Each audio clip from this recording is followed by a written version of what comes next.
खुफिया विभाग के निदेशक तुलसी गबार्ड, एंटीगुआ और बारबुडा के विदेश मंत्री समेत 125 देशों के प्रतिनिधि शामिल हो रहे हैं। जहां दिन के शुरुआत में इस सम्मेलन के मुख्य अतिथि न्यूजीलैंड के प्रधानमंत्री लक्सन ने पीएम मोदी से मुलाकात की। इस दौरान दोनों नेताओं के बीच कई मुद्दों पर चर्चा हुई। दोनों देश आतंकवाद के खिलाफ कदम उठाने को लेकर सहमत हुए हैं। इसके साथ ही इंडो पैसिफिक क्षेत्र में सहयोग, आर्थिक साझेदारी और निवेश बढ़ाने पर सहमति जताई। वहीं रक्षा मंत्री राजनाथ सिंह के साथ अमेरिकी राष्ट्रीय खुफिया निदेशक तुलसी गबार्ड की बैठक के दौरान भारत ने अमेरिका में खालिस्तानी संगठन एसएफजे यानी सिख फॉर जस्टिस की तरफ से की जा रही भारत विरोधी गतिविधियों का मुद्दा उठाया और कार्रवाई की मांग की। इस सम्मेलन में सबकी नजरें इस बात पर टिकी हुई हैं कि अमेरिकी राष्ट्रपति डोनाल्ड ट्रंप के फैसलों से दुनिया भर में जो उथल-पुथल मची हुई है, उस पर विश्व नेताओं का क्या रुख रहता है। आपको बता दें कि 2016 में शांग्रीला डायलॉग की तर्ज पर रायसीना डायलॉग की शुरुआत हुई थी। शांग्रीला रक्षा मंत्रियों का सम्मेलन है, लेकिन रायसीना में अलग-अलग देशों के विदेश मंत्रियों की बैठक होती है।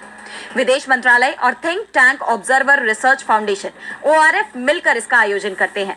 और क्योंकि विदेश मंत्रालय का ऑफिस रायसीना हिल्स पर है, इसलिए इसे रायसीना डायलॉग कहा जाता है। ये दुनिया भर के नेताओं और नीति निर्माताओं को एक ऐसा प्लेटफॉर्म देता है जहां वो अंतर्राष्ट्रीय मुद्दों पर चर्चा कर सके। इस बार इसका विषय काल चक्र यानी समय का पहिया रखा गया है।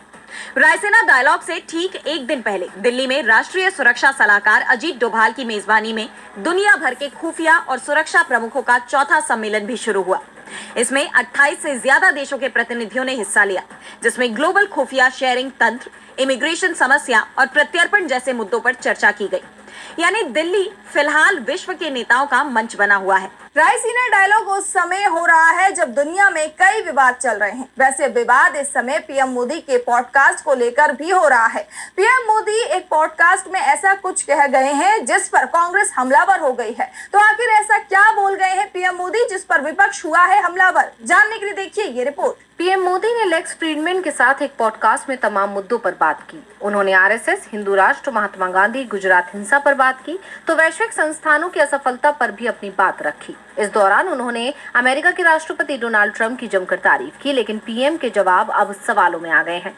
कांग्रेस नेता जयराम रमेश ने कहा कि मोदी केवल डोनाल्ड ट्रंप को खुश करने के लिए बात करते हैं।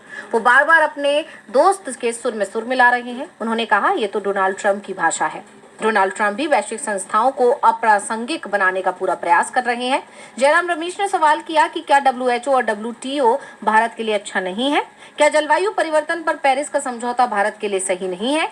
तमाम कमजोरियों के बाद भी क्या UN ने भारतीय शांति दूतों को मौका नहीं दिया है? उन्होंने कहा कि सुधार की गुंजाइश है, लेकिन पीएम मोदी और डोनाल्ड ट्रंप इस तरह के वैश्विक संगठनों की निंदा नहीं कर सकते। जयराम रमेश ने पीएम मोदी पर तंज कसते हुए कहा कि करीब 1 साल पहले उन्होंने खुद को नॉन बायोलॉजिकल बताया था। अब वो कह रहे हैं कि वो 1+1 के सिद्धांत में विश्वास करते हैं। एक मोदी और दूसरा दैवीय। पीएम ऐसी बातें तब कर रहे हैं जब अर्थव्यवस्था गंभीर चुनौतियों का सामना कर रही है, पड़ोसी देश अशांत हैं और वैश्विक व्यवस्था लगातार अस्थिर होती जा रही है। रमेश ने कहा कि न्यूनतम आत्ममुग्धता, अधिकतम सुशासन होनी चाहिए। वैसे बता दें कि 3 घंटे से लंबे इस पॉडकास्ट पर कई लोग सवाल उठा रहे हैं। पीएम के इस पॉडकास्ट की देश भर में चर्चा चल रही है, तो चर्चा इस वक्त बिहार की सुरक्षा को लेकर भी चल रही है। और आज बिहार विधानसभा में प्रदेश की बिगड़ती कानून व्यवस्था पर विपक्षी विधायकों ने पोस्टर लेकर सरकार के खिलाफ प्रदर्शन किया। नेता विपक्ष तेजस्वी यादव ने तो यहाँ तक कह दिया कि नीतीश कुमार के लिए सबको जाए भाड़ में, अपना कुर्सी के जुगाड़ में। और बहस के बीच ही नीतीश सदन छोड़कर बाहर चले गए। तो क्या कुछ हुआ आज बिहार विधानसभा में, आइए देखते हैं इस रिपोर्ट में। बिहार में विधानसभा का बजट सत्र काफी जबरदस्त दिखाई दे रहा है। सदन में प्रदेश की कानून व्यवस्था का मुद्दा जोर शोर से गूंजा। बिहार के अलग अलग जिलों में होली के दौरान पुलिसकर्मियों पर हुए हमलों और एसआई की जान लेने की घटना को लेकर विपक्ष सरकार पर हमलावर नजर आया। पूर्व मुख्यमंत्री राबड़ी देवी के नेतृत्व में आरजेडी विधायकों ने नीतीश सरकार के खिलाफ विधानसभा परिसर में प्रदर्शन किया। राबड़ी देवी ने सरकार पर तंज कसते हुए कहा कि ये मंगलराज है, मंगलराज में ये नहीं होता था। सदन में भी विपक्षी दलों के विधायकों ने पोस्टर लेकर प्रदर्शन किया और जमकर नारेबाजी की। प्रदर्शनकारियों ने बिहार में बढ़ते अपराधों के लिए नीतीश सरकार को जिम्मेदार ठहराया, जिसके बाद स्पीकर के आदेश पर मार्शलों ने विपक्षी विधायकों के हाथ से पोस्टर छीन लिए। आरजेडी विधायक भाई वीरेंद्र ने कहा कि प्रदेश में जब पुलिस ही सुरक्षित नहीं है तो आम लोगों की क्या स्थिति है। कानून का राज खत्म हो गया है। विपक्ष के आक्रामक तेवरों और सदन में लगातार हो रही नारेबाजी के बीच मुख्यमंत्री नीतीश कुमार सदन से बाहर निकल गए, लेकिन ये बहस नहीं रुकी। नेता विपक्ष तेजस्वी यादव ने सीधे मुख्यमंत्री नीतीश कुमार को ही निशाने पर ले लिया। उन्होंने बिहार में बढ़ती आपराधिक घटनाओं पर एनसीआरबी के डेटा का हवाला देते हुए कहा, सब असुरक्षित महसूस कर रहे हैं नीतीश जी के राज में। और एक हमारे पास एक बड़ा इंटरेस्टिंग डेटा आया एनसीआरबी का। अगर एनसीआरबी का डेटा के मुताबिक आप देखिएगा तो 20 सालों में नीतीश कुमार जी मुख्यमंत्री सह गृह मंत्री भी हैं, गृह मंत्रालय का प्रभार भी उनके पास है।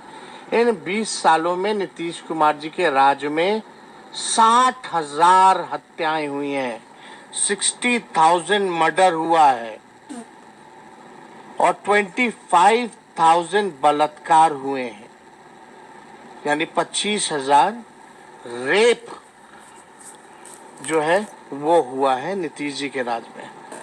और सबसे ज्यादा पुलिस वालों की हत्याएं और पिटाई इन्हीं 20 सालों में सबसे ज्यादा बिहार में नीतीश जी के राज में हुआ है। नीतीश कुमार के लिए सब कुछ जाए भाड़ में, अपना कुर्सी के जुगाड़ में। विधानसभा में विपक्ष ने जिस तरह से नीतीश कुमार पर हमला बोला है, नीतीश सरकार की कमियां उजागर की हैं, उसे देखते हुए साफ है कि आगामी विधानसभा चुनाव नीतीश के लिए आसान नहीं होने वाला। बिहार विधानसभा में सरकार और विपक्ष के बीच जमकर टकराव देखने को मिल रहा है, तो टकराव की खबरें महाराष्ट्र से भी लगातार सामने आ रही हैं। एकनाथ शिंदे और अजीत पवार के नाराज होने के संकेत मिलते रहते हैं। कांग्रेस की तरफ से तो अजीत और शिंदे को साथ आने का न्योता भी दिया गया है और अब एनसीपी की तरफ से बड़ा बयान सामने आया है, जिससे महायुति की सरकार संकट में घिरती दिख रही है। देखिए ये खबर। महाराष्ट्र के उप मुख्यमंत्री और एनसीपी प्रमुख अजीत पवार को लेकर उनकी पार्टी के नेता बाला साहेब मोहन राव पाटिल का बड़ा बयान आया है। उन्होंने कहा कि अजीत पवार में मुख्यमंत्री बनने की क्षमता है, प्रशासन पर उनकी अच्छी पकड़ है और वो जानते हैं कि राज्य का पूर्ण विकास कैसे किया जाए। आने वाले दिनों में अजीत पवार मुख्यमंत्री बनेंगे। देवेंद्र फडणवीस अच्छा काम कर रहे हैं, लेकिन भविष्य में चुनाव के बाद अजीत पवार को ही मुख्यमंत्री बनना चाहिए, ये हमारी राय है।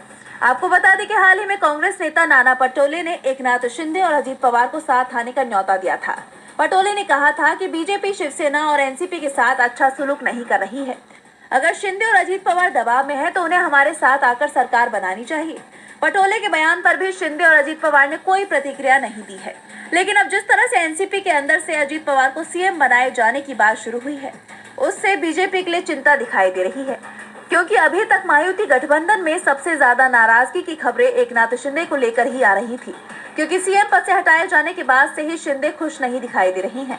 देवेंद्र फडणवीस को भी मीडिया के सामने बार बार शिंदे को लेकर सफाई देनी पड़ रही है, लेकिन अब जिस तरह से एनसीपी ने भी सीएम पद को लेकर दावा ठोक दिया है, उससे महायुति सरकार मुश्किल में दिखाई दे रही है। महाराष्ट्र में जब से सरकार बनी है तभी से ही सरकार के अंदर टकराव देखने को मिल रहा है, जिसने बीजेपी की मुश्किलों को बढ़ा दिया है। तो मुश्किलें वित्त मंत्री निर्मला सीतारमण की भी बढ़ सकती हैं। हिंदी भाषा को लेकर तमिलनाडु और केंद्र सरकार के बीच लगातार टकराव जारी है और इस बीच स्टालिन सरकार ने बड़ा कदम उठाया। डीएमके सरकार ने राज्य के बजट से रुपए के सिंबल को हटाने का फैसला किया था और राज्य सरकार के इस फैसले पर वित्त मंत्री निर्मला सीतारमण ने बड़ा बयान दिया था, जिस पर सीएम एमके स्टालिन ने ही वित्त मंत्री पर ही सवाल उठा दिए हैं। तो क्या है पूरी खबर, आइए देखते हैं इस रिपोर्ट में। तमिलनाडु और केंद्र सरकार के बीच भाषा विवाद के बीच रुपए के सिंबल को लेकर नया विवाद खड़ा हो गया है। इस मामले में अब वित्त मंत्री निर्मला सीतारमण के बयान पर सीएम एमके स्टालिन ने पलटवार किया। स्टालिन ने कहा कि केंद्रीय वित्त मंत्री निर्मला सीतारमण ने भी रुपए के सिंबल की जगह तमिल सिंबल का उपयोग किया था। ये कोई इतना बड़ा मुद्दा नहीं है। तमिल का विरोध करने वाले इसे बड़ा चढ़ाकर पेश कर रहे हैं। केंद्रीय वित्त मंत्री निर्मला सीतारमण पर कटाक्ष करते हुए स्टालिन ने कहा, वे इस मामले पर जवाब दे सकती हैं, लेकिन तमिलनाडु की उसके हिस्से की राशि जारी करने की अर्जी पर नहीं। मुख्यमंत्री ने कहा कि मैंने बजट का लोगो जारी किया था। हमने रुपए शब्द का इस्तेमाल ये दिखाने के लिए किया था कि हम भाषा नीति के प्रति कितने दृढ़ हैं। लेकिन जो लोग तमिल को पसंद नहीं करते हैं, उन्होंने इसे बड़ी खबर बना दिया। दरअसल वित्त मंत्री निर्मला सीतारमण ने रुपए के सिंबल की जगह तमिल सिंबल करने को गलत बताया था। उन्होंने स्टालिन के फैसले को देश की एकता को कमजोर करने वाला बताया था। बता दें कि तमिलनाडु सरकार राज्य के स्कूलों में हिंदी अनिवार्य करने का विरोध कर रही है। केंद्र सरकार का कहना है कि नई शिक्षा नीति के तहत राज्य तमिल, अंग्रेजी और हिंदी भी पढ़ाए, जिसे लेकर केंद्र और राज्य सरकार के बीच विवाद चल रहा है। और अब इस बीच तमिलनाडु की स्टालिन सरकार ने 13 मार्च को पेश किए गए राज्य के बजट से रुपए का सिंबल बदलकर तमिल भाषा में कर दिया, जिसे मोदी सरकार को बड़ी चुनौती माना जा रहा है। और बुलेटिन के आखिर में देखेंगे जाने माने कार्टूनिस्ट इरफान की किस खबर पर पड़ी तिरछी नजर।